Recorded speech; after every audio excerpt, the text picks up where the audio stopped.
تو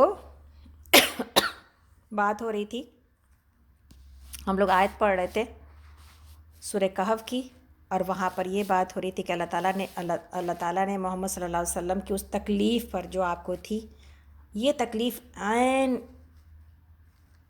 داعی اللہ کی صفت ہے۔ اللہ کی طرف دعوت دینے والے کے دل کے اندر اگر یہ تکلیف موجود نہ ہو، اپنی قوم اور اپنے لوگوں کی بے راہ روی اور گمراہی کا دکھ موجود نہ ہونا، تو یہ کام نہیں کیا جا سکتا۔ یہ درد ہی تو ہے جو آپ کو کبھی چین سے بیٹھنے نہیں دیتا۔ اس کی شدت اتنی نہ ہو جائے کہ انسان اپنے آپ کو ہلاکت میں ڈال لے، لیکن اس کی شدت اتنی ضرور رہے کہ آپ کو اور ہم کو کبھی چین سے بیٹھنے نہ دے۔ اس لیے دعا کیجئے کہ اللہ تعالیٰ ہر ایک کے سینے میں، اللہ تعالیٰ میرے سینے میں، آپ کے سینے میں، ہم سب کے سینے میں یہ درد پیدا کر دے کہ یا اللہ، انسان اگر گمراہی کے راستے پر چلتے رہے، مسلمان ہو یا انسان ہو، تو پھر آخرت میں کہاں جائیں گے؟ اللہ کی رحمت کے باوجود اپنے عمل کی وجہ سے اپنے آپ کو نقصان میں دے دیں گے۔ تو پھر میرا اور آپ کا کام یہ ہے، جس کو صحیح راستے کی سمجھ آ گئی، اس کا کام یہ ہے کہ لوگوں کا رخ صحیح راستے کی طرف کرنے کی کوشش کرتے رہنا۔ کوئی آئے نہ یا نہ آئے، ہم اور آپ چین سے نہ بیٹھیں، اس وقت تک چین سے نہ بیٹھیں جب تک کہ میرے سانس میں سانس ہے، انشاءاللہ تعالیٰ۔ اور اللہ تعالیٰ نے تو بتا ہی دیا کہ جس دنیا کے اوپر تم ریجھے ہوئے ہو، جس دنیا کی وجہ سے اللہ کو بھولتے ہو، اس دنیا کا حال کیا ہے کہ اس دنیا کو تو ہم ایک چٹیل میدان ہی بنا دیں گے، اور ساری زینتیں تو ہم نے اس لیے بنا رکھی ہیں اس میں کہ تاکہ تم لوگوں کو آزمائیں، لیکن ایک وقت ایسا آنا ہے کہ اس دنیا کو کس تمام زینتیں ختم کر دی جائیں گی اور چٹیل میدان بنا دیا جائے گا، اور پھر یہ دیکھا جائے گا کہ کون کیسا عمل کرتا تھا۔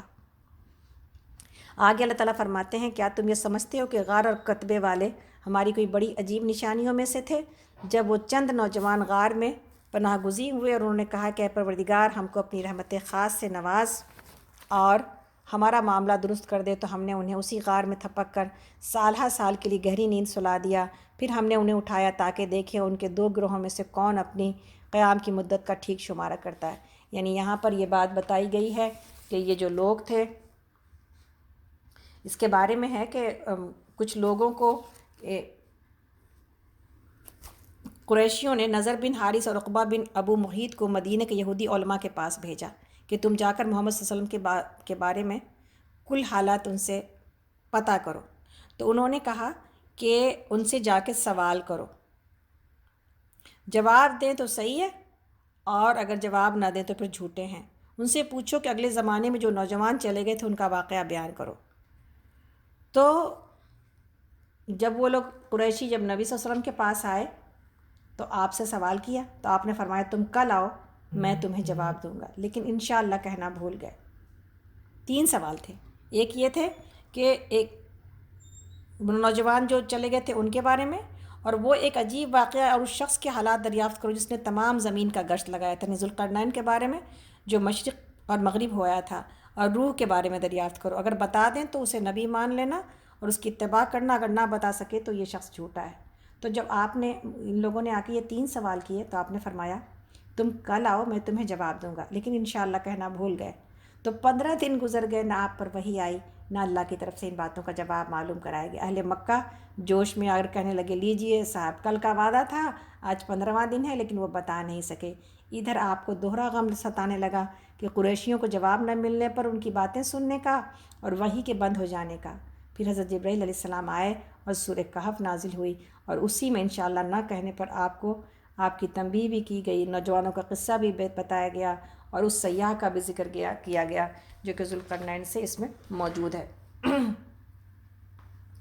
تو آگے یہاں پر یہ بات بتائی جا رہی ہے کہ یہ جو جوان تھے، یہ نوجوان اپنے دین سے بچاؤ کے لیے، یہ نوجوان جیسا قصہ شروع ہو رہا ہے ہم سب جانتے بھی ہیں، لیکن یاد دہانی کے لیے کہ نوجوان اپنے دین سے بچاؤ کے لیے اپنی قوم سے بھاگ کھڑے ہوئے تھے کہ کہیں وہ انہیں دین سے بہکا نہ دیں، اور ایک پہاڑ کے غار میں گھس گئے تھے اور اللہ سے دعا کی تھی کہ اللہ ہمیں اپنی جانب سے رحمت عطا فرما اور ہمیں اپنی قوم سے چھپائے رکھ۔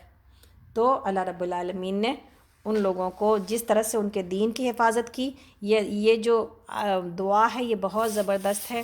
صحیح رشد اور ہدایت کے لیے انسان کو چاہیے کہ یہ دعا مانگتا رہے کہ ربنا آتینا من لدنک رحمتا وہیئ لنا من امرنا رشدا، یہ ضرور کبھی بھی کسی دو معاملے میں مسئلہ ہو جائے پیدا تو یہ دعا بھی مانگی جائے اور اللہ سے مدد بھی مانگی جائے۔ اور جیسا کہ آپ کو اور ہم کو پتہ ہے کہ جب کبھی کسی بڑے کوئی کام کرنے کا فیصلہ کیا جائے، بڑا بھی ہو یا چھوٹا بھی ہو، ہمیں کیا سکھایا گیا؟ ہمیں جو ہے وہ سکھایا گیا کہ ہم یہ کر لیں، دیکھیں اس وقت دماغ سے نکل گیا، انشاءاللہ تعالیٰ آئے گی بات تو پھر آپ کو۔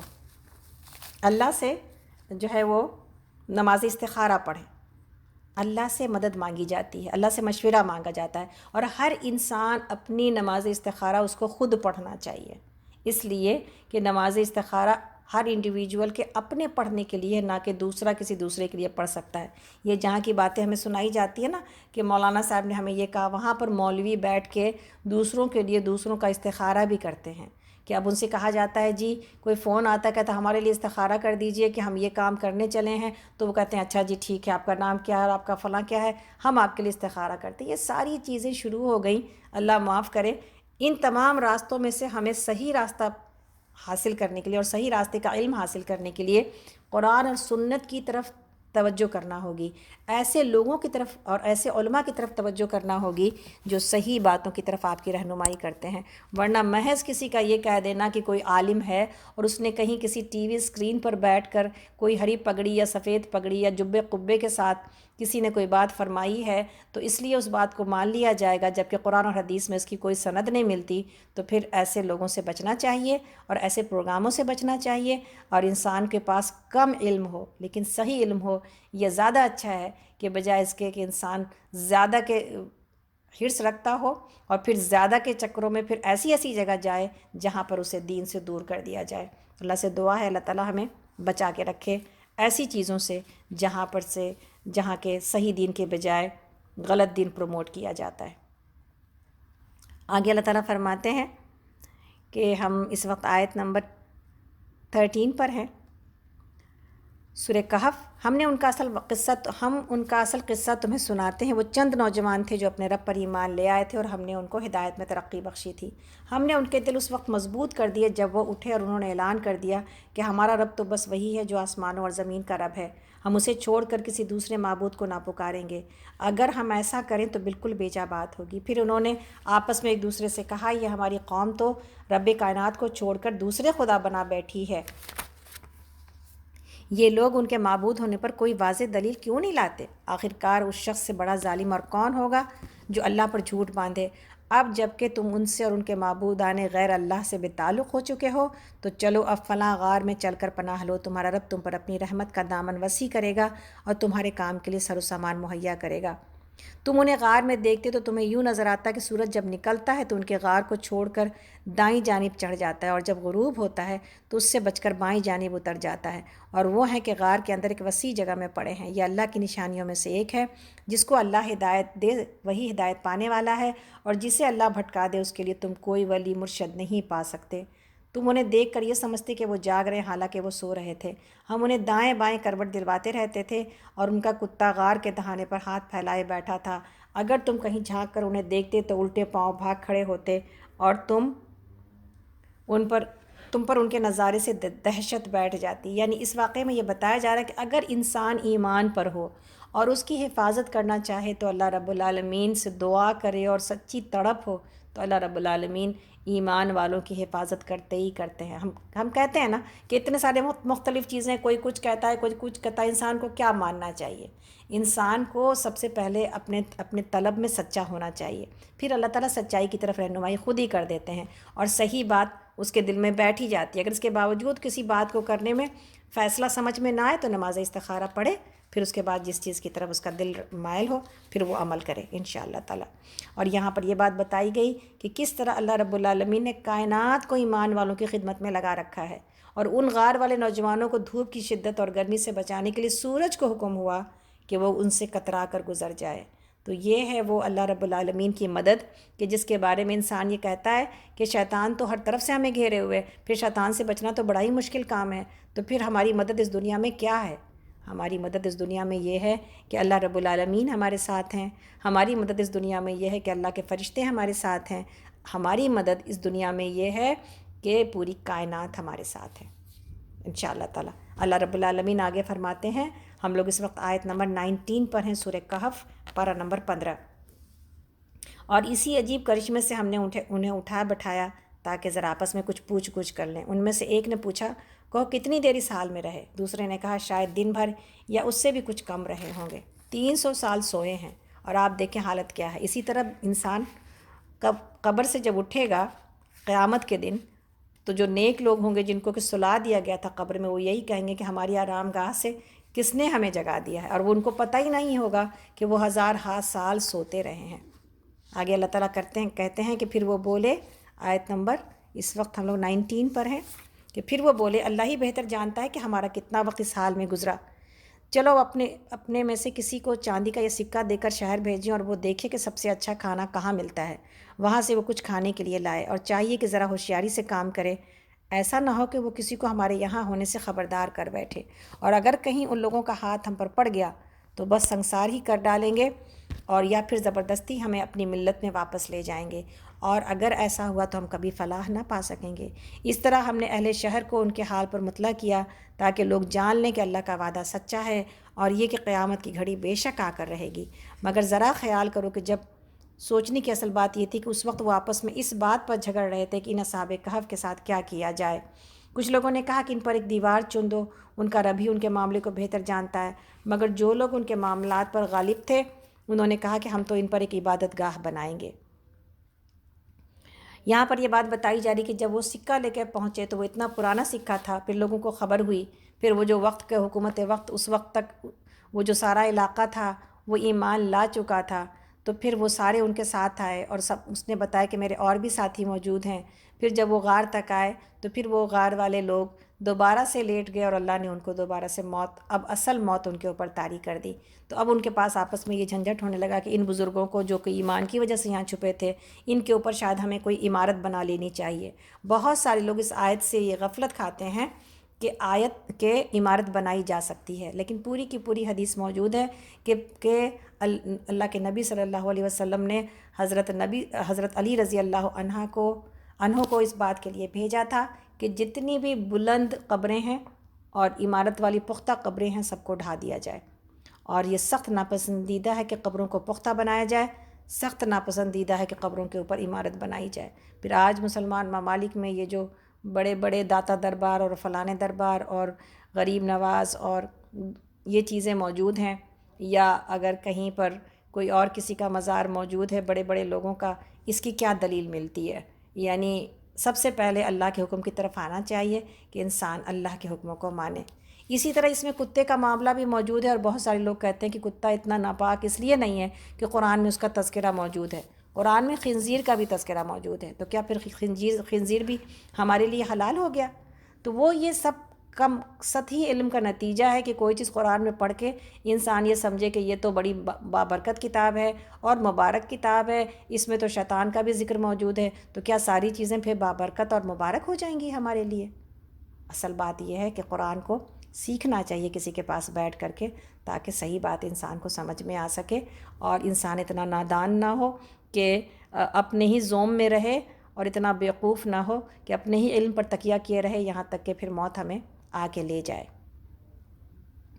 تو کتے کا معاملہ یہ ہے کہ کتا پورے کا پورا نجس ہے، اور وہ کسی بھی کتے کے 2 چیزوں کی وجہ سے گھر میں فرشتے داخل نہیں ہوتے۔ 2 چیزیں ایسی ہیں جس کی وجہ سے گھر میں رحمت کے فرشتے داخل نہیں ہوتے، اور رحمت کے کیا، کوئی بھی فرشتے۔ حضرت جبرائیل علیہ السلام نبی صلی اللہ علیہ وسلم کے کمرے میں جب داخل نہیں ہوئے اور آپ کے حجرے میں نہیں آئے، تو آپ گھبرا کے انتظار کرنے کے بعد باہر نکلے۔ بخاری کی حدیث موجود ہے، جس کا مفہوم یہ ہے کہ جب باہر نکلے تو نبی صلی اللہ علیہ وسلم نے پوچھا جبرائیل علیہ السلام سے کہ آپ کیوں نہیں آئے؟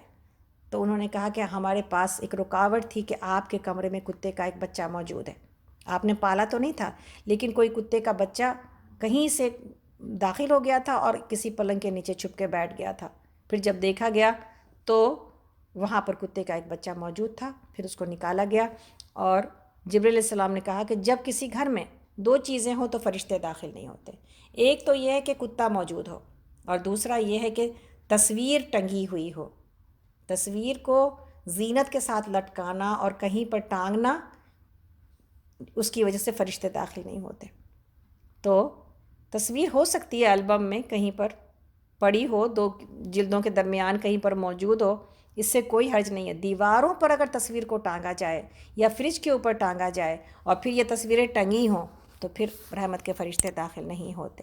بخاری کی حدیث ہے، میری کہی ہوئی بات نہیں ہے۔ انشاءاللہ ہم جس ٹرین پر یہاں پر آ کے چل پڑے کہ جی ہمارے فریج جو ہے وہ تصویروں سے بھرے ہونے چاہیے جیسے گوروں کے ہوتے ہیں، ہمارے کمروں میں ہماری شادی کی تصویریں لٹکی ہونی چاہیے جیسے کہ اور لوگوں کی ہوتی ہیں، یا یہ کہ اتنی نمائش ہمارا دل چاہتا ہے کہ ہم کریں، یہ ساری چیزیں جو اللہ نے منع کی ہیں ہمیں اللہ کی رحمت سے دور کر دیتی ہیں۔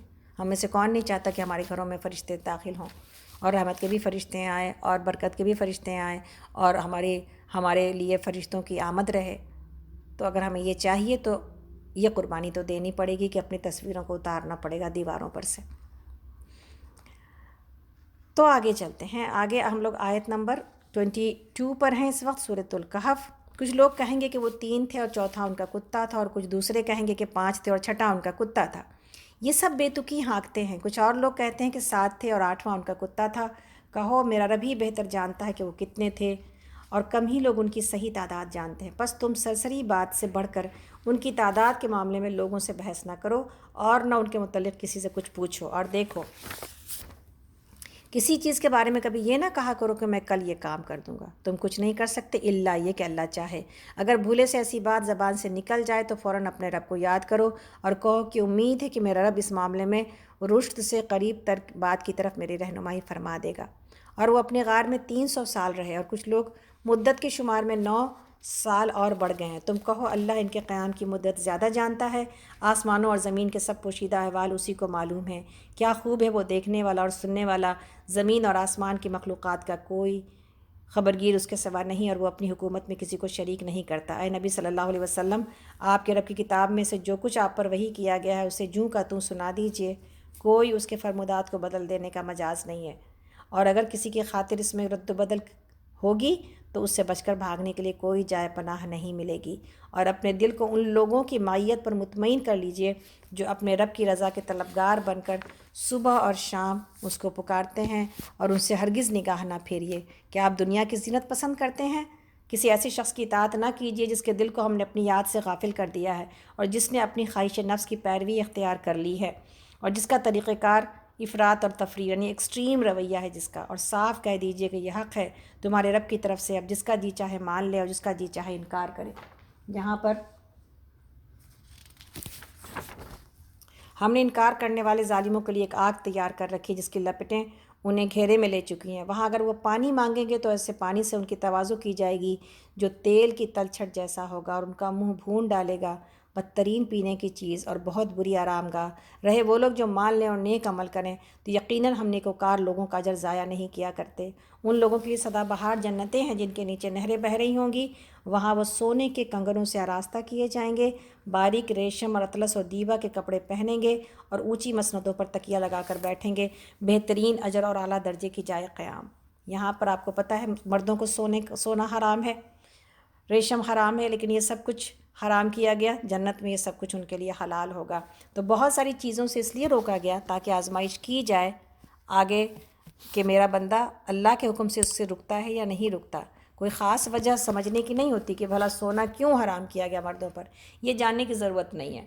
بس جاننے کی ضرورت یہ ہے کہ اگر منع کیا گیا ہے تو پھر رکنا چاہیے۔ اسی طرح ریشم کے لباس کو منع کیا گیا، اور یہاں پر اللہ رب العالمین نے ہم پیچھے پڑا ایک چیز، جیسا کہ ہم نے شروع میں کہا تھا کہ ایک دھوکہ ہے جو جوانی آپ کو دیتی ہے، اور جوانی دھوکہ کیا دیتی ہے؟ تم ہمیشہ جوان رہو گے، دنیا بڑی دلچسپ دکھائی دیتی ہے۔ انسان جوانی میں اللہ کی طرف راغب نہیں ہوتا۔ اللہ رب العالمین نے چند نوجوان کا قصہ بیان کر کے دیا کہ انہوں نے جوانی سے دھوکہ نہیں کھایا۔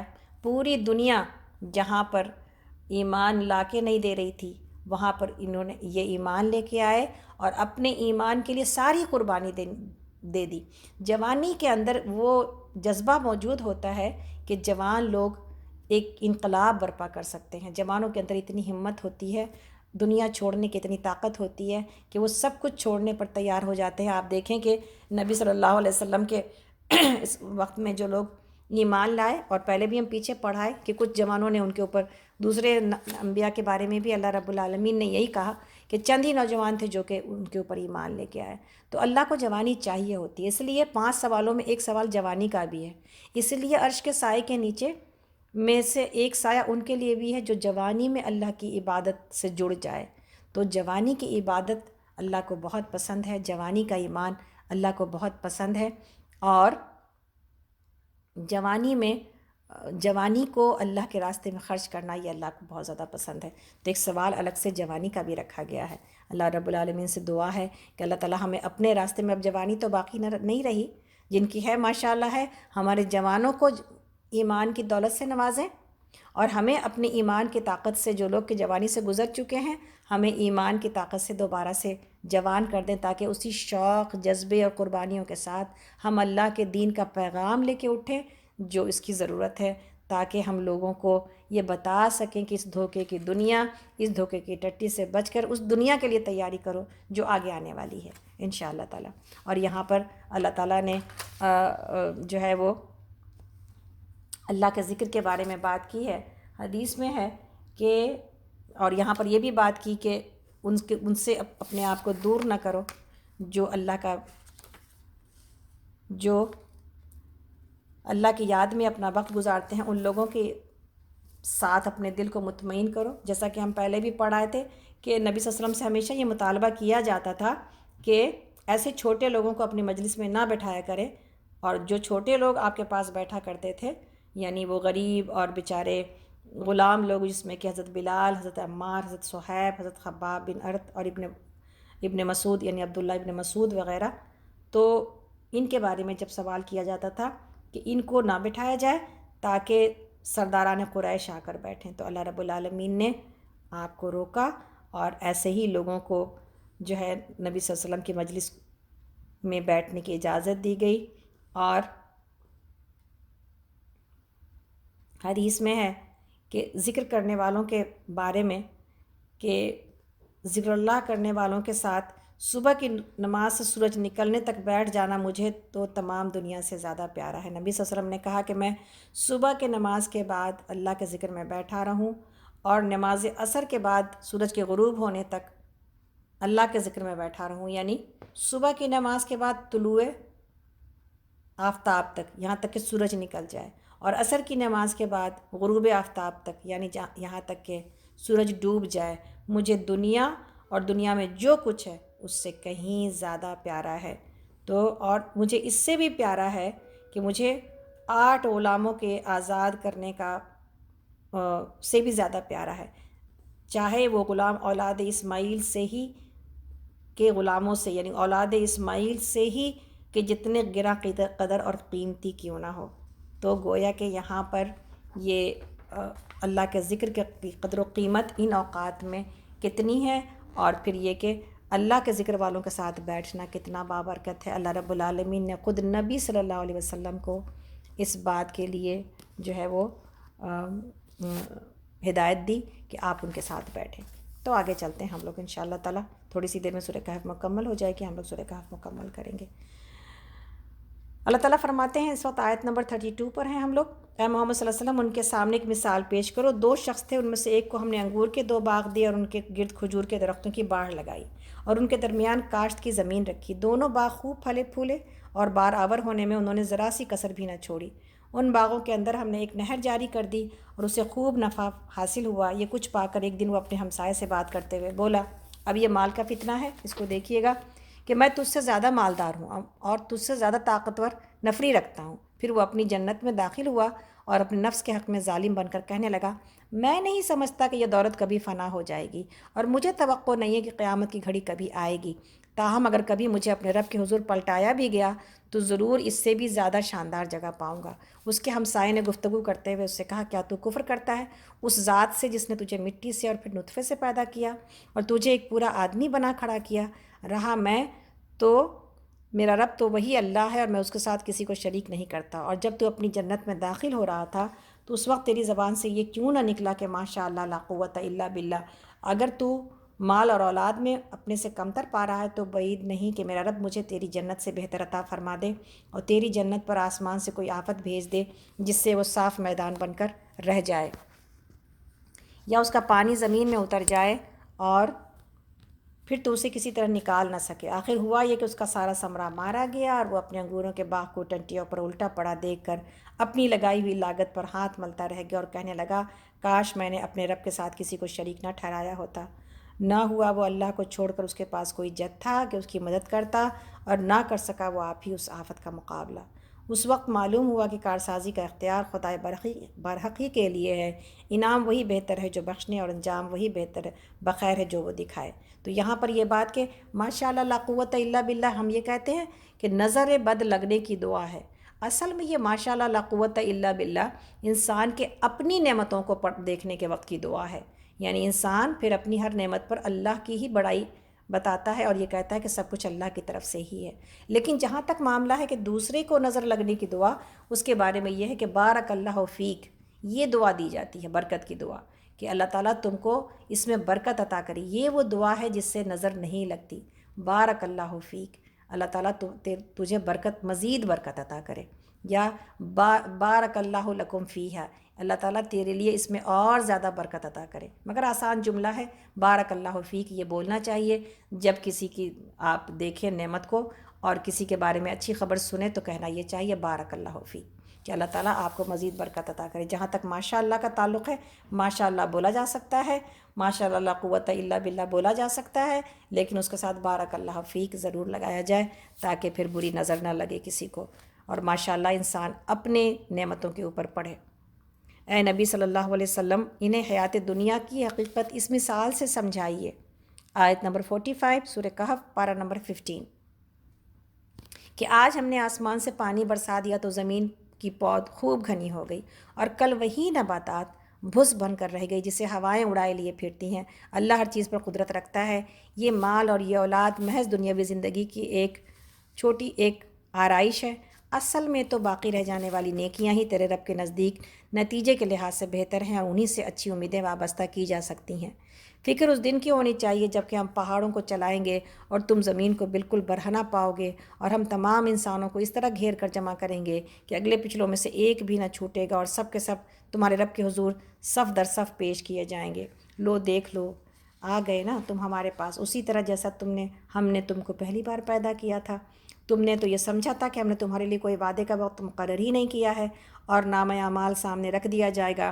اس وقت تم دیکھو گے کہ مجرم لوگ اپنی کتاب زندگی کے اندراجات سے ڈر، یعنی کتاب زندگی کے اندر جو چیزیں لکھی ہوئی ہیں اس سے ڈر رہے ہوں گے اور کہہ رہے ہوں گے کہ ہائے ہماری کم بختی، یہ کیسی کتاب ہے کہ ہماری کوئی چھوٹی بڑی حرکت ایسی نہیں رہی جو اس میں درج نہ ہو گئی ہو۔ جو کچھ انہوں نے کیا تھا وہ سب اپنے سامنے حاضر پائیں گے، اور تیرا رب کسی پر بھی ذرا ظلم نہ کرے گا۔ تو یہاں پر یہ باقیات الصالحات آیت نمبر ہے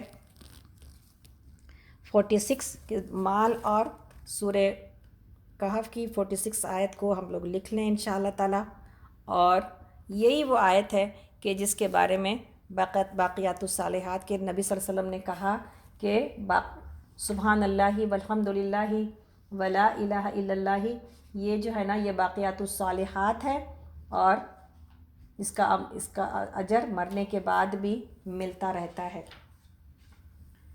نبی صلی اللہ علیہ وسلم جب معراج پر گئے تھے تو وہاں پر آپ کی ملاقات ابراہیم علیہ السلام سے ہوئی تھی، تو آپ نے کہا تھا کہ آپ امت سے میرا سلام کہیے اور کہہ دیجیے گا کہ جنت میں اپنے لیے کچھ باغات لگا لیں، اس کی مٹی پاک ہے، اس کی زمین کشادہ ہے۔ میں نے پوچھا وہاں باغات لگانے کی کیا صورت ہے؟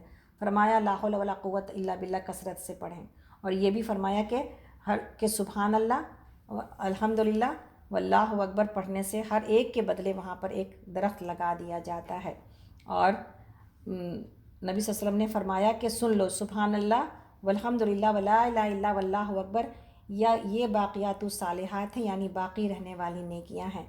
مسند احمد میں ہے کہ آپ نے فرمایا واہ واہ، 5 کلمات ہیں اور نیکی کے ترازو میں بہت وزنی ہیں، لا الہ الا اللہ، اللہ اکبر، سبحان اللہ والحمدللہ، اور وہ بچہ جس کے انتقال پر اس کا باپ طلب اجر کے لیے صبر کرے۔ اور نبی صلی اللہ علیہ وسلم کے بارے میں ہے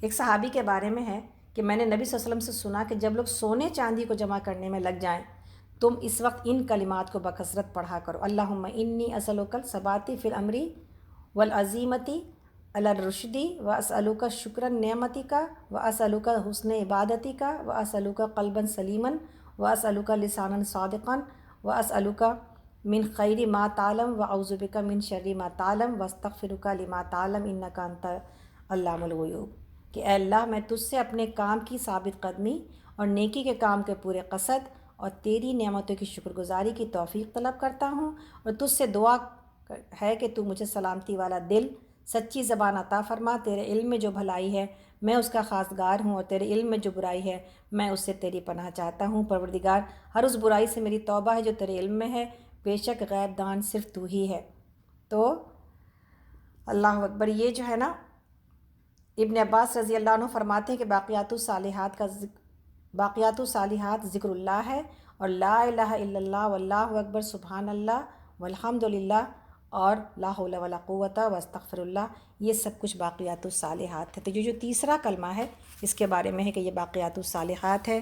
یہ سورہ کہف کی آیت نمبر 46 میں جس باقیات الصالحات میں نیکیاں باقیات الصالحات ہیں، اور 3 چیزیں جو پہلے کہی گئیں، ایسا علم جس سے لوگ بعد میں بھی فائدہ حاصل کرتے رہیں، وہ باقیات الصالحات ہے۔ ایسی اولاد جو اپنے والدین کے لیے مغفرت کی دعا کرتی رہتی ہے، وہ باقیات الصالحات ہے۔ اور فائدے کا کوئی ایسا کام جس سے اس کے مرنے کے بعد بھی عوام الناس، دنیا کے لوگ فائدہ اٹھا رہے ہوتے ہیں، مثلاً کہیں پانی کا کوئی جو ہے انسان لگا دے، کوئی چیز، کوئی اسکول، کوئی مسجد، کوئی مدرسہ، کوئی مسافر خانہ، ہر وہ چیز جس سے انسانیت کو فائدہ ہو رہا ہے وہ باقیات الصالحات ہے۔ تو اسی طرح یہ جو کلمہ ہے یہ بھی باقیات الصالحات ہے، جس طرح کہ ان تمام چیزوں کا اجر مرنے کے بعد بھی انسان کو ملتا رہتا ہے، اسی طرح ان کلمات کا بھی اجر مرنے کے بعد انسان کو ملتا رہتا ہے۔ تو اللہ سے دعا کرتے ہیں کہ اللہ رب العالمین ہمیں ان باقیات الصالحات کو ادا کرنے والا، یعنی محض زبانی کام ہے نا یہ، اس پر عمل کرنا کوئی مشکل کام نہیں ہے، لیکن ہوتا یہ ہے کہ دنیا کی مصروفیت ہمیں اس بڑے بڑے اجر سے جو بہت آسانی سے اجر حاصل کیے جا سکتے ہیں اس سے بھی ہمیں دور کر دیتی ہے۔ تو آج انشاءاللہ تعالی ہم لوگوں نے جہاں سورہ بنی اسرائیل کے تمام 14 باتوں کو سنا، اس پر بھی نظر رکھی جائے گی، اور باقیات الصالحات بھی اپنے لیے جمع کیا جائے گا۔ ہم لوگ انشاءاللہ سورہ کہف کو مکمل کر لیں گے، تھوڑا سا وقت ہے انشاءاللہ۔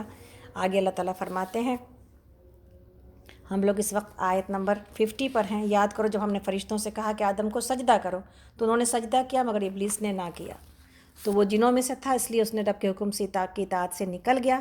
اب کیا تم مجھے چھوڑ کر اس کی ذریت کو اپنا سرپرست بناتے ہو، یعنی اس کی اولاد کو، حالانکہ وہ تمہارے دشمن ہیں۔ بڑا ہی برا بدل ہے جسے ظالم لوگ اختیار کر رہے ہیں۔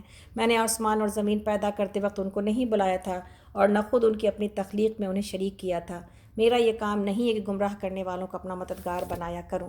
پھر کیا کریں گے یہ لوگ اس روز جب کہ ان کا رب ان سے کہے گا کہ پکارو اپنی ہستیوں کو، اب ان ہستیوں کو جنہیں تم میرا شریک سمجھ بیٹھے تھے، یہ ان کو پکاریں گے مگر وہ ان کی مدد کو نہ آئیں گے، اور ہم ان کے درمیان ایک ہی ہلاکت کا گڑھا مشترک کر دیں گے۔ سارے مجرم اس روز آگ دیکھیں گے اور سمجھ لیں گے کہ اب انہیں اس میں گرنا ہے، اور وہ اس سے بچنے کے لیے کوئی جائے پناہ نہ پائیں گے۔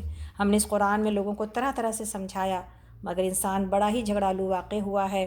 ان کے سامنے جب ہدایت آئی تو اسے ماننے اور اپنے رب کے حضور معافی چاہنے سے آخر ان کو کس چیز نے روک دیا ہے؟ اس کے سوا اور کچھ نہیں کہ وہ منتظر ہیں کہ ان کے ساتھ بھی وہی کچھ ہو جو پچھلی قوموں کے ساتھ ہو چکا ہے، یا یہ کہ عذاب کو سامنے آتے دیکھ لیں۔ رسولوں کو ہم اس کام کے سوا اور کسی غرض کے لیے نہیں بھیجتے کہ وہ بشارت اور تنبیہ کی خدمت انجام دیں، مگر کافروں کا حال یہ کہ وہ باطل کے ہتھیار لے کر حق کو نیچا دکھانے کی کوشش کرتے ہیں، اور انہوں نے میری آیات کو اور ان تنبیہات کو، یعنی ان وارننگز کو جو انہیں کی گئی تھی، مذاق بنا لیا۔ اور اس شخص سے بڑھ کر ظالم اور کون ہوگا جس سے اس کے رب کی آیات سنا کر نصیحت کی جائے اور وہ ان سے منہ پھیرے اور اس برے انجام کو بھول جائے جس کا سر و سامان اس نے اپنے لیے خود اپنے ہاتھوں سے کیا ہے۔ جن لوگوں نے یہ روش اختیار کی ہے ان کے دلوں پر ہم نے غلاف چڑھا دیے ہیں جو انہیں قرآن کی بات نہیں سمجھنے دیتے، اور ان کے کانوں میں ہم نے گرانی پیدا کر دی ہے۔ تم انہیں ہدایت کی طرف کتنا ہی بلاؤ، وہ اس حالت میں کبھی ہدایت نہ پائیں گے۔ آپ کا رب بڑا درگزر کرنے والا اور رحیم ہے، وہ ان کے کرتوتوں پر انہیں پکڑنا چاہتا تو جلد ہی عذاب بھیج دیتا، مگر ان کے لیے وعدے کا ایک وقت مقرر ہے اور اس سے بچ کر بھاگ نکلنے کی کوئی راہ نہ پائیں گے۔ یہ عذاب رسیدہ بستیاں آپ کے سامنے موجود ہیں، انہوں نے جب ظلم کیا تو ہم نے انہیں ہلاک کر دیا، اور ان میں سے ہر ایک کی ہلاکت کے لیے ہم نے وقت مقرر کر رکھا تھا۔ ذرا ان کو یہ قصہ جو سناؤ جو موسیٰ کو پیش آیا تھا۔ موسیٰ علیہ السلام کے بارے میں، علم کے بارے میں بات ہو رہی تھی کہ جب موسیٰ علیہ السلام سے کسی نے پوچھا کہ سب سے زیادہ علم کس کے پاس ہے، تو موسیٰ علیہ السلام نے کہا تھا کہ میرے پاس۔ تو اللہ رب العالمین کو یہ پسند نہ آیا اور اللہ رب العالمین نے یہ کہا کہ میرا جو بندہ جو علم والا ہے اب وہاں جا کے علم حاصل کرو۔ تو واقعہ یہ ہے کہ حضرت موسیٰ علیہ السلام کھڑے ہو کر بنی اسرائیل میں خطبہ دے رہے تھے، تو آپ سے یہ سوال ہوا کہ سب سے بڑا عالم کون ہے، تو آپ نے جواب دیا کہ میں۔ تو چونکہ آپ نے اس کے جواب میں یہ نہ فرمایا کہ اللہ جانے، اس لیے کہ رب کو اس لیے اللہ رب العالمین کو یہ کلمہ ناپسند آیا۔ اسی وقت وحی آئی کہ مجمع البحرین میں ہمارا ایک بندہ ہے جو تجھ سے بھی زیادہ عالم ہے۔ اس پر حضرت موسیٰ علیہ السلام نے فرمایا کہ پھر پروردگار میں اس تک کیسے پہنچ سکتا ہوں؟ حکم ہوا کہ اپنے ساتھ کسی مچھلی کو رکھ لیں اور اسے توشے دان میں ڈال لو، جہاں وہ مچھلی گم ہو جائے وہیں وہ مل جائیں گے۔ تو اب یہ واقعہ شروع ہو رہا ہے موسیٰ علیہ السلام کا، کہ جب موسیٰ علیہ السلام نے اپنے خادم سے کہا تھا کہ میں اپنا سفر ختم نہ کروں گا جب تک کہ وہ دونوں دریاؤں کے سنگم پر نہ پہنچ جاؤں، ورنہ میں ایک زمانہ دراز تک چلتا ہی رہوں گا۔ پس جب وہ ان کے سنگم پر پہنچے تو اپنی مچھلی سے غافل ہو گئے اور وہ نکل کر اس طرح دریا میں چلی گئی جیسے کوئی سرنگ لگی ہو۔ آگے جا کر موسیٰ علیہ السلام نے اپنے خادم سے پوچھا، یہ یوشع بن نون تھے جو آپ کے ساتھ گئے تھے، تو کہا کہ لاؤ ہمارا ناشتہ، آج کے سفر میں تو ہم بری طرح تھک گئے ہیں۔ خادم نے کہا، آپ نے دیکھا یہ کیا ہوا؟ جب ہم اس چٹان کے پاس ٹھہرے ہوئے تھے اس وقت مجھے مچھلی کا خیال نہ رہا اور شیطان نے مجھ کو ایسا غافل کر دیا کہ میں اس کا ذکر آپ سے کرنا بھول گیا۔ مچھلی تو عجیب طریقے سے نکل کر دریا میں چلی گئی۔ موسیٰ علیہ السلام نے کہا، اسی کی تو ہمیں تلاش تھی۔ چنانچہ وہ دونوں اپنے نقش قدم پر پھر واپس آئے اور وہاں انہوں نے ہمارے بندوں میں سے ایک بندے کو پایا جسے ہم نے اپنی رحمت سے نوازا تھا اور اپنی طرف سے خاص علم عطا کیا تھا۔ یہ خضر رضی اللہ عنہ ہیں، اور یہ ان کے بارے میں یہ ہے کہ کوئی نہیں جانتا، قرآن نے یہ نہیں بتایا کہ یہ فرشتے میں سے ہیں یا انسان ہیں اور یا یہ نبی ہیں، بس اللہ نے ان کو اپنا بندہ بتایا ہے، تو ہم ان کو ان کے بندے کے نام سے ہی سمجھتے ہیں انشاءاللہ تعالی۔ موسیٰ علیہ السلام نے ان سے کہا کہ کیا میں آپ کے ساتھ رہ سکتا ہوں تاکہ آپ مجھے بھی اس دانش اور اس کی تعلیم جو آپ کو سکھائی گئی ہے؟ انہوں نے جواب دیا، آپ میرے ساتھ صبر نہیں کر سکتے، اور جس چیز کی آپ کو خبر نہ ہو آخر آپ اس پر صبر کر بھی کیسے سکتے ہیں؟ موسیٰ علیہ السلام نے کہا، انشاءاللہ آپ مجھے صابر پائیں گے اور میں کسی معاملے میں آپ کی نافرمانی نہ کروں گا۔ انہوں نے کہا، اچھا اگر آپ میرے ساتھ چلتے ہیں تو مجھ سے کوئی بات نہ پوچھیں جب تک کہ میں خود اس کا آپ سے ذکر نہ کروں۔ اب وہ دونوں روانہ ہوئے، یہاں تک کہ جب وہ ایک کشتی میں سوار ہوئے تو اس شخص نے کشتی میں شگاف ڈال دیا۔ موسیٰ علیہ السلام نے کہا، آپ نے اس میں شگاف ڈال دیا تاکہ سب کشتی والوں کو ڈبو دیں؟ تو آپ نے ایک سخت حرکت کر ڈالی۔ اس نے کہا، میں نے آپ سے کہا نہ تھا کہ آپ میرے ساتھ صبر نہیں کر سکتے؟ موسیٰ علیہ السلام نے کہا، بھول چوک پر مجھے نہ پکڑیے، میرے معاملے میں آپ ذرا سختی سے کام نہ لیں۔ پھر وہ دونوں چلے یہاں تک کہ ان کو ایک لڑکا ملا اور اس شخص نے اسے قتل کر دیا۔ موسیٰ علیہ السلام نے کہا، آپ نے ایک بے گناہ کی جان لے لی حالانکہ اس نے کسی کا خون نہ کیا تھا، یہ کام تو آپ نے بہت ہی برا کیا۔ انہوں نے کہا، میں نے آپ سے کہا نہ تھا کہ آپ میرے ساتھ صبر نہیں کر سکتے؟ موسیٰ علیہ السلام نے کہا کہ اس کے بعد اگر میں آپ سے کچھ پوچھوں تو آپ مجھے ساتھ نہ رکھ لیجیے، اب تو میری طرف سے آپ کو عذر مل گیا۔ نبی صلی اللہ علیہ وسلم نے کہا، ابن جریر میں ہے کہ حضرت عبداللہ بن عباس رضی اللہ عنہ فرماتے ہیں کہ رسول اللہ علیہ وسلم کی عادت مبارک تھی، جب کوئی یاد آ جاتا اور اس کے لیے آپ دعا کرتے تو پہلے اپنے لیے ذکر کرتے۔ ایک روز فرمانے لگے، ہم پر اللہ کی رحمت اور موسیٰ علیہ السلام پر، کاش کہ وہ اپنے ساتھی کے ساتھ اور بھی ٹھہرتے اور صبر کرتے، اور تو پھر بہت سی تعجب خیز باتیں معلوم ہوتی، لیکن انہوں نے تو یہ کہہ کر چھٹی لے لی کہ اب اگر میں پوچھوں تو ساتھ چھوڑ دینا، تو میں اب زیادہ تکلیف میں اپنے آپ کو ڈالنا نہیں چاہتا۔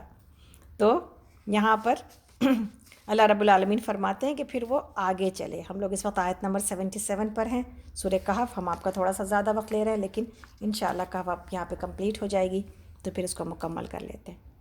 اللہ تعالیٰ کہتے ہیں پھر وہ آگے چلے یہاں تک کہ ایک بستی میں پہنچے اور وہاں کے لوگوں سے کھانا مانگا، مگر انہوں نے ان دونوں کی ضیافت سے انکار کر دیا۔ وہاں انہوں نے ایک دیوار دیکھی جو گرا چاہتی تھی، اس شخص نے اس دیوار کو پھر قائم کر دیا۔ تو موسیٰ علیہ السلام نے کہا، اگر آپ چاہتے تو اس کام کی اجرت لے سکتے تھے۔ انہوں نے کہا، بس آپ کا اور میرا ساتھ ختم ہوا، اب میں آپ کو ان باتوں کی حقیقت بتاتا ہوں جن پر آپ صبر نہیں کر سکے۔ اس کشتی کا معاملہ یہ ہے کہ وہ چند غریب آدمیوں کی تھی جو دریا میں محنت مزدوری کرتے تھے۔ میں نے چاہا کہ اسے عیبدار کر دوں، کیونکہ آگے ایک ایسے بادشاہ کا علاقہ تھا جو ہر کشتی کو زبردستی چھین لیتا تھا۔ رہا وہ لڑکا تو اس کے والدین مومن تھے۔ ہمیں اندیشہ ہوا کہ یہ لڑکا اپنی سرکشی اور کفر سے ان کو تنگ کرے گا، اس لیے ہم نے چاہا کہ ان کا رب ان کے بدلے ان کو ایسی اولاد دے جو اخلاق میں اس سے بہتر ہو اور جس سے صلہ رحمی بھی زیادہ متوقع ہو۔ اور دیوار کا معاملہ یہ ہے کہ یہ 2 یتیم لڑکوں کی ہے جو اس شہر میں رہتے ہیں۔ اس دیوار کے نیچے ان بچوں کے لیے ایک خزانہ مدفون ہے، اور ان کا باپ ایک نیک آدمی تھا، اس لیے تمہارے رب نے چاہا کہ یہ دونوں بچے بالغ ہوں اور اپنا خزانہ نکال لیں۔ اب آپ کے رب کی رحمت کی بنا پر یہ کسب کیا گیا ہے، میں نے کچھ اپنے اختیار سے نہیں کیا۔ یہ حقیقت ہے ان باتوں کی جن پر آپ صبر نہ کر سکے۔ اور یہاں پر آپ دیکھیں، مومن کے لیے جو بھی فیصلہ کیا جاتا ہے انسان نہیں جانتا کہ اس کے حق میں کیا ہے۔ جس طرح کے بچے کا قتل کا معاملہ تھا کہ ماں باپ نیک تھے اور بچہ بڑا ہو کر ان کو تکلیف دیتا، تو اللہ رب العالمین نے چھوٹے میں ہی اس بچے کو جو ہے ان سے الگ کر دیا۔ تو جو اللہ کا فیصلہ ہوتا ہے وہ سب سے بہترین فیصلہ ہے، اور جو بھی اللہ تعالیٰ مومن کے لیے جو کام کرتے ہیں اس میں اس کے لیے خیر ہی ہوتی ہے۔ آگے اللہ تعالیٰ فرماتے ہیں کہ اے محمد صلی اللہ علیہ وسلم، لوگ آپ سے ذوالقرنین کے بارے میں پوچھتے ہیں، آیت نمبر 83۔ ان سے کہیے میں ان کا کچھ حال تم کو سناتا ہوں۔ ہم نے اس کو زمین میں اقتدار عطا کر رکھا تھا، اب آ رہا ہے اقتدار کا دھوکہ۔ اور ذوالقرنین کے قصے میں اللہ رب العالمین نے یہ بتایا کہ اتنا بڑا جو زمین کے خطے کا مالک تھا ذوالقرنین، لیکن کتنا بڑا اللہ کا بندہ تھا اور کتنی انسانیت کو فائدہ پہنچانے والا تھا، یہ واقعہ یہاں پہ بتایا جا رہا ہے۔ ہم نے اس کو زمین میں اقتدار عطا کر رکھا تھا اور اسے ہر قسم کے اسباب اور وسائل بخشے تھے۔ اس سے پہلے مغرب کی طرف ایک مہم کا سر و سامان کیا، حتیٰ کہ جب وہ غروب آفتاب کی حد تک پہنچ گیا تو اس نے سورج کو ایک کالے پانی میں ڈوبتے دیکھا، اور وہاں اسے ایک قوم ملی۔ تو ہم نے کہا ذوالقرنین، تجھے یہ قدرت بھی حاصل ہے کہ ان کو تکلیف پہنچائے اور یہ بھی کہ ان کے ساتھ نیک رویہ اختیار کرے۔ اس نے کہا جو ان میں سے ظلم کرے گا ہم اس کو سزا دیں گے، پھر وہ اپنے رب کی طرف پلٹایا جائے گا اور وہ اسے اور زیادہ سخت سزا عذاب دے گا، اور جو ان میں سے ایمان لائے گا اور نیک عمل کرے گا اس کے لیے اچھی جزا ہے اور ہم اس کا نرم احکام دیں گے۔ پھر اس نے ایک دوسری مہم کی تیاری کی، یہاں تک کہ طلوع آفتاب کی حد تک جا پہنچا۔ وہاں اس نے دیکھا کہ سورج ایک ایسی قوم پر طلوع ہو رہا ہے جس کے لیے دھوپ سے بچنے کا کوئی سامان ہم نے نہیں کیا ہے۔ یہ حال تھا ان کا، اور ذوالقرنین کے پاس جو کچھ تھا اسے ہم جانتے تھے۔ پھر اس نے ایک اور مہم کا سامان کیا، یہاں تک کہ جب وہ 2 پہاڑوں کے درمیان پہنچا تو اسے اس کے پاس ایک قوم ملی جو مشکل ہی سے کوئی بات سمجھتی تھی۔ ان لوگوں نے کہا کہ اے ذوالقرنین، یاجوج اور ماجوج اس سرزمین میں فساد پھیلاتے ہیں، تو کیا ہم تجھے کوئی ٹیکس اس کام کے لیے دیں کہ تو ہمارے اور ان کے درمیان ایک بند تعمیر کر دے؟ اس نے کہا جو کچھ میرے رب نے مجھے دے رکھا ہے وہ بہت ہے، تم بس محنت سے میری مدد کرو، میں تمہارے اور ان کے درمیان بند بنائے دیتا ہوں، مجھے لوہے کی چادریں لا کر دو۔ آخر جب دونوں پہاڑوں کے درمیان خلا کو اس نے پاٹ دیا تو لوگوں نے کہا اب آگ دہکاؤ۔ تو لوگوں سے کہا کہ اب آگ دہکاؤ، حتیٰ کہ جب یہ آہنی دیوار بالکل آگ کی طرح سرخ ہو گئی تو اس نے کہا لاؤ اب میں اس پر پگھلا ہوا تانبا اڈیلوں گا۔ یہ بند ایسا تھا کہ یاجوج اور ماجوج اس پر چڑھ کر بھی نہ آ سکتے تھے، اور اس میں نقب لگانا ان کے لیے اور بھی مشکل تھا۔ ذوالقرنین نے کہا یہ میرے رب کی رحمت ہے، مگر جب میرے رب کے وعدے کا وقت آئے گا تو وہ اس کو پیوند خاک کر دے گا، اور میرے رب کا وعدہ برحق ہے۔ یاجوج اور ماجوج کے بارے میں ہے کہ یہ ایسی قوم ہے جو کہ اس وقت تو ذوالقرنین کی وجہ سے دیواروں کے پیچھے ہے، لیکن جب اللہ کا وعدہ پورا ہو جائے گا، اور مسند احمد کی حدیث میں ہے کہ نبی صلی اللہ علیہ وسلم نے فرمایا کہ ہر روز یاجوج اور ماجوج اس دیوار کو کھودتے ہیں، یہاں تک کہ قریب ہوتا ہے کہ سورج کی شعاع ان کو نظر آ جائے۔ چونکہ دن گزر جاتا ہے اس لیے ان کے سردار کا حکم ہوتا ہے کہ اب بس کرو، کل آ کر توڑ دیں گے، لیکن جب وہ دوسرے دن آتے ہیں تو اسے پہلے دن سے زیادہ مضبوط پاتے ہیں۔ قیامت کے قریب جب ان کا نکلنا اللہ کو منظور ہوگا تو یہ کھودتے ہوئے جب دیوار کو چھلکے جیسی کر دیں گے تو ان کا سردار کہے گا اب چھوڑ دو، کل انشاءاللہ اسے توڑ ڈالیں گے۔ بس انشاءاللہ کہہ لینے کی برکت سے دوسرے دن جب وہ آئیں گے تو جیسی چھوڑ گئے تھے ویسی ہی پائیں گے، پھر فوراً اسے گرا دیں گے، باہر نکل پڑیں گے، تمام پانی چاٹ جائیں گے، لوگ تنگ آ کر قلعوں میں پناہ گزی ہو جائیں گے، یہ اپنے تیر آسمان کی طرف چلائیں گے اور خون آلود تیر ان کی طرف لوٹائے جائیں گے، تو یہ کہیں گے زمین والے سب دب گئے، آسمان والوں پر ہم غالب آ گئے، اب ان کی گردنوں میں سے گٹھلیاں نکلیں گی اور سب کے سب بحکم الہی اسی وبا سے ہلاک کر دیے جائیں گے۔ تو یہ ہے یاجوج اور ماجوج جو کہ قیامت کے آثار میں سے ایک آثار ہے۔ اللہ رب العالمین ایسی تباہیوں سے ہم سب کو بچائے۔ آگے اللہ تعالیٰ فرماتے ہیں اس وقت ہم لوگ آیت نمبر 99 پر ہیں. اور اس روز ہم لوگوں کو چھوڑ دیں گے کہ سمندروں کی موجوں کی طرح ایک دوسرے سے گتھم گتھا ہوں. سور پھونکا جائے گا اور ہم سب انسانوں کو ایک ساتھ جمع کر دیں گے.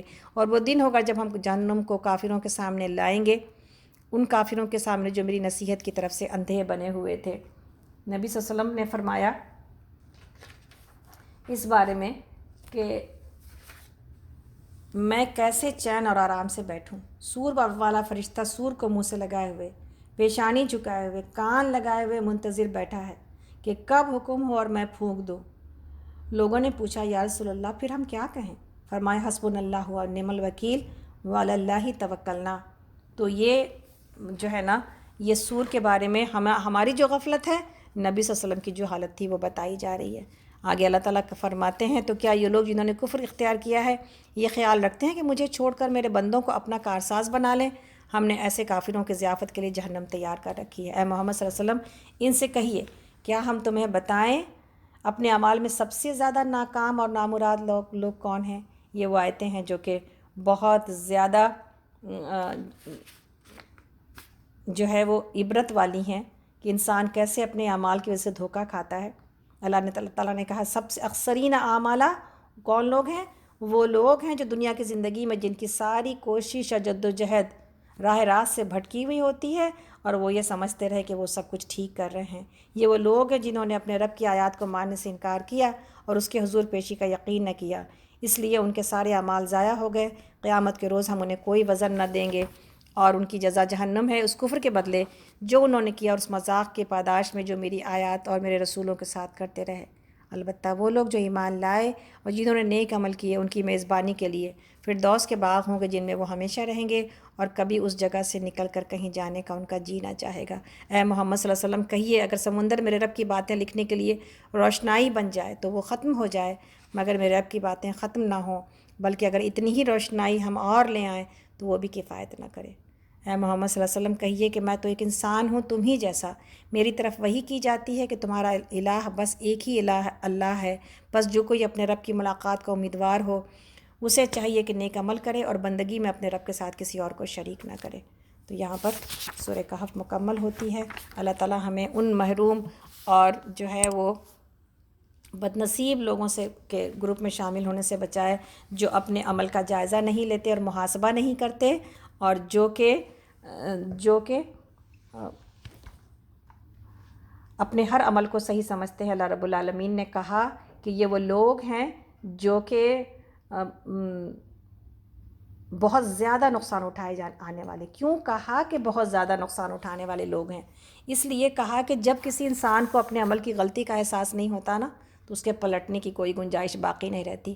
اس وقت تک تو ٹھیک ہے جب تک انسان اپنے آپ کو گناہ کر رہا ہوتا ہے اور گناہ کو گناہ سمجھ رہا ہوتا ہے، اسے یہ توفیق مل جاتی ہے کہ وہ اللہ کی طرف پلٹ آئے، لیکن اسے پلٹنے کی توفیق نہیں ملتی جو کہ اپنے ہر عمل کو صحیح سمجھ رہا ہوتا ہے. اللہ تعالیٰ ہمیں ایسی تباہی سے اور ایسی بربادی سے بچائے اور اللہ رب العالمین ہمیں باقیات الصالحات پر عمل کرنے والا بنائے اور اللہ رب العالمین ہمیں اپنے ان تمام احکامات پہ جو کہ ہم بنی اسرائیل میں پڑھ آئے ہیں ان سب پر عمل کرنے کی توفیق عطا کرے. اسی دعا کے ساتھ اور آج کے اسی عمل کے ساتھ کہ تیسرا کلمہ انشاءاللہ تعالیٰ ہم زیادہ سے زیادہ جمع کر جائیں تاکہ ہم جو ہے وہ اپنے مرنے کے بعد کی چیزیں اور وہ عمل اپنے ساتھ لے کے جائیں جو جانے کے بعد بھی ہمارے درجات کو بڑھاتا رہے گا انشاءاللہ تعالیٰ. اللہ سے دعا ہے اللہ تعالیٰ ہمیں ان خوش نصیب لوگوں میں شامل کریں جو مرنے سے پہلے مرنے کی تیاری کرتے ہیں. اللہ رب العالمین ہمارے دلوں کو اور ہمارے سینوں کو کھول دے اور ان چاروں چیزوں سے جس سے دنیا جو ہے وہ دھوکے کھاتی ہے کہ جوانی اور مال اور اس کے بعد علم اور اقتدار، اللہ رب العالمین اور دجال، ان تمام فتنوں سے اللہ ہمیں بچا کے رکھے.